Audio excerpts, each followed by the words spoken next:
په دنیا کې ختم شوي ځناورو باره کې موږ روزانه څه نه څه کهاني اورو. په دې کې زیاتره خلک دا صحیح او یا غلط ویلو دعوې کوي. یو طرف ته زموږ سوچ او دماغ وایي چې د دې څیزونو دعوا دروغ او غلطه ده، خو بل طرف ته زموږ زړه کې پیدا شوی شک دا وایي چې آیا داسې قسمه څیزونه په دنیا کې موجود وو. غټو غټو ځناورو باره کې کیسې او کهانۍ زیاتره کهانیانو او هغې نه علاوه د خلکو کیسو کې موجودې دي، کم چې زموږ تصور سره یو نوې شکل اختیار کی. ځینې ځناور داسې هم شته د کوم میلاوېدو چې موږ ته ثبوت میلاو شوی. بېشک دغه ځناور اوس دنیا نه پیدا شوي دي. د کوم شواهدو او ثبوتو په بنیاد چې موږ دا ویلی شو چې دا غټ غټ ځناور سموده کې په دې دنیا باندې وو، دغه حساب سره یو غټه شارک مچھلي په اوبو کې اوسېده، کم ته به چې میګالیډون ویل کېږي چې نن نه تقریبا 6 لکه ساله مخکې میګالیډون په اوبو کې اوسېدونکې ټولو نه غټه مچھلي وه یا کب و، کم چې لمبۍ نه تقریبا 80 فوټه و. څار سه مخکې د دې کب باره کې داسې دعوې وشوې ګویا نن هم په سمندرو کې دغه کب موجود دی.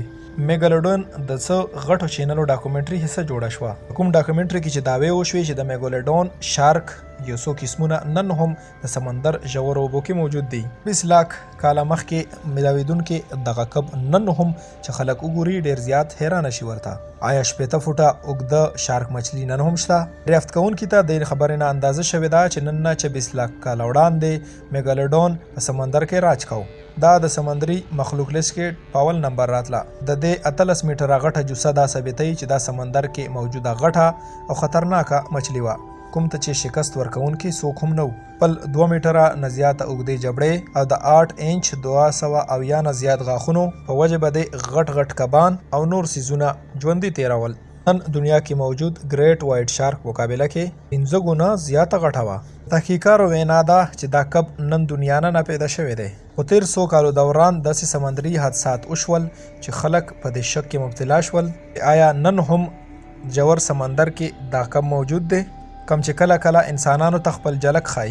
سن 1875 کې HMS جهاز سره شوی سمندري کوچ کې د میګالیډون 2 غاښونه میلاو شو. د کم کاربن ډیټینګ نه پس چې اندازه وشوه چې دا تقریبا 10,000 کاله وړاندې وو. کونو کاله مخکې ناپید کېدونکې کب داسې غاښونه کم چې 10,000 کاله زاړه دي دریافت کوونکي خلکو لپاره ډېره د حیرانۍ وړه خبره وه. هغوی ته داسې ولګېدل چې د انسانانو په ځمکه آبادېدو نه وړاندې څه موده مخکې دا کب چې دی دا ناپیده شو. په 1918 کې یو داسې واقعه مخې ته راله په کوم کې چې میګالیډون لیدو دعوه وشوه. استرالیا یو سمندري ریسرچر ډیوډ سټیک ووی چې هغه سره کار کوونکي مچیرو پیوټن آیلند سره نږدې 35 میټر اوږده یو غټ شارک مچھلي لیدلی و. دغې کب لرې د وجې دوی کار ته تلو نه انکار وکړو. د مچوارو وینا وه چې هغوی 15 میټره اوږده شارک کب لیدلی و، کم چې پوره بالکل سپین رنګ کې و. آیا چرته شارک کب دومره غټ کېدی شي؟ د دې خبره نه پس د ریسرچر او د خلکو دعوه ده چې آیا دا خلک د شارک باره کې څه ډېر زیات کنفیوژن ښکارو. د هغې جسامت دوی صحیح طریقې سره اندازه ونه لګوله. موجوده دور کې د میګالیډون لیدو که څوک دعوه کوي هغې باره کې خبره وکړو نو هغه زیاتره دروغ وي، خو څه واقعیات داسې هم شته کوم چې د حقیقت سره ډېر زیات نږدېوالی لري. 2009 کې د هسټري چینل یو ډاکومنټري کې ګلف کیلیفورنیا کې یو شارک مچھلي لټولو میشن میلاو شو. د میشن کې تاسو ته وښول چې د غځای کې یو غټ شارک کب دعوا ډېر کالو راهیسې خلک کوي. لیدونکو دا دعوه وه چې دغه غټ سایز کب چې دی دا تقریبا 45 میټره دی. دې کب په سمندر کې موجود هلته ځناور ورو ورو ښکار کول. حالانکه د چینل ټیم دغه غټ کب موندلو کې ناکامه شول، خو کار کوونکو دا خبره ومنله چې کیدی شي دلته کې دومره غټ شارک کب موجود دی. په 2012 کې شارک لینګرن نومي یو شو د جنوبي امریکا څو مچوارو انټرویو وخولې په کوم کې چې هغه وویل چې هغوی 30 نه 40 فوټ اوږد یو کب لیدلی چې هلته کې موجود شارک کب د دوی 35 فوټ اوږد کشتۍ نه زیات اوږد و.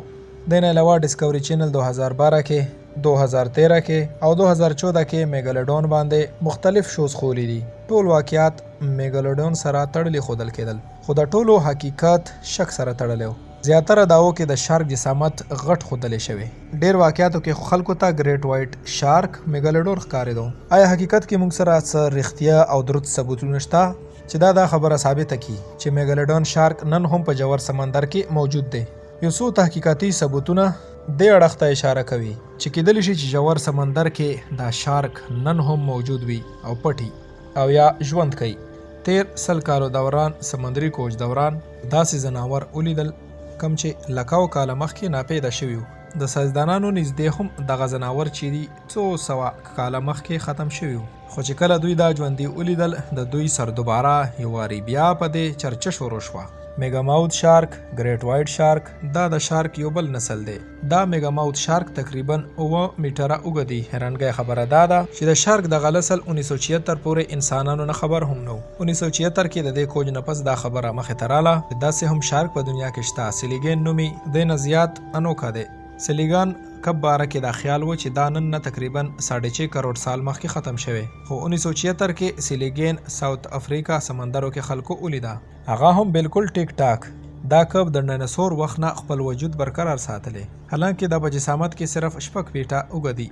غټ جسامت سمندري ځناورو کې موږ ته سکویډ هم ملاو شوي، کوم چې مړ کېدو نه پس سمندري کنارو ته راشي. نه علاوه داسې نور ځناور هم شته کوم چې یو وخت پورې ناپید شمارل کېدل. بیا ملاوېدو سره خلک ډېر زیات حیرانه شول چې دا ځناور اوس هم موجود دی. دا ځناور ناپید کېدو نه پس خلکو بیا کوچ کړل یا موندلې. څو صدۍ وړاندې انسان د دې وجود نه هم انجانه و. آیا میګالوډون شارک چې دی هغه به هم خپل وجود برقرار ساتلو کې کامیابه شوي؟ خو دې سره د دې ناپید کېدو وجه چې دا هغه هم زیر بحث ده. د خوراک کمی، د موسم بدلیدل، دا هم یو نسل په پوره توګه نشي ختمولی. موږ سره البته د میګالوډون ډنچې موجود دي، خو د دې باوجود هم موږ ته پخه خبره د دې پته نشته چې آیا میګالوډون اوس موجود دی که نه پیدا شوی دی. او د دې خبرې هم راته پته نشته چې په سمندر راج کوونکي دغه غټ کب څنګه ختم شو. میګالوډون سره تړل شوې کهانۍ که تاسو وګورئ نو دا په خپل ځان کې نیمګړی دي. ورسره هلته ساینس هم وایي چې دا په پوره توګه نه پیدا شوی دی. خو حقیقت دا دی چې سمندر دومره غټ دی چې د دې خاوره چڼلو دپاره به موږ ته په زرګونو کالونه پکاري.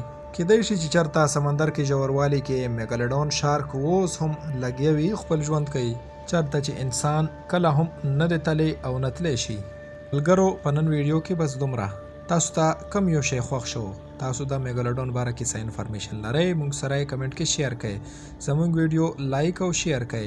د خپل ځان او چاپېریال خیال ساتئ. الله پامان.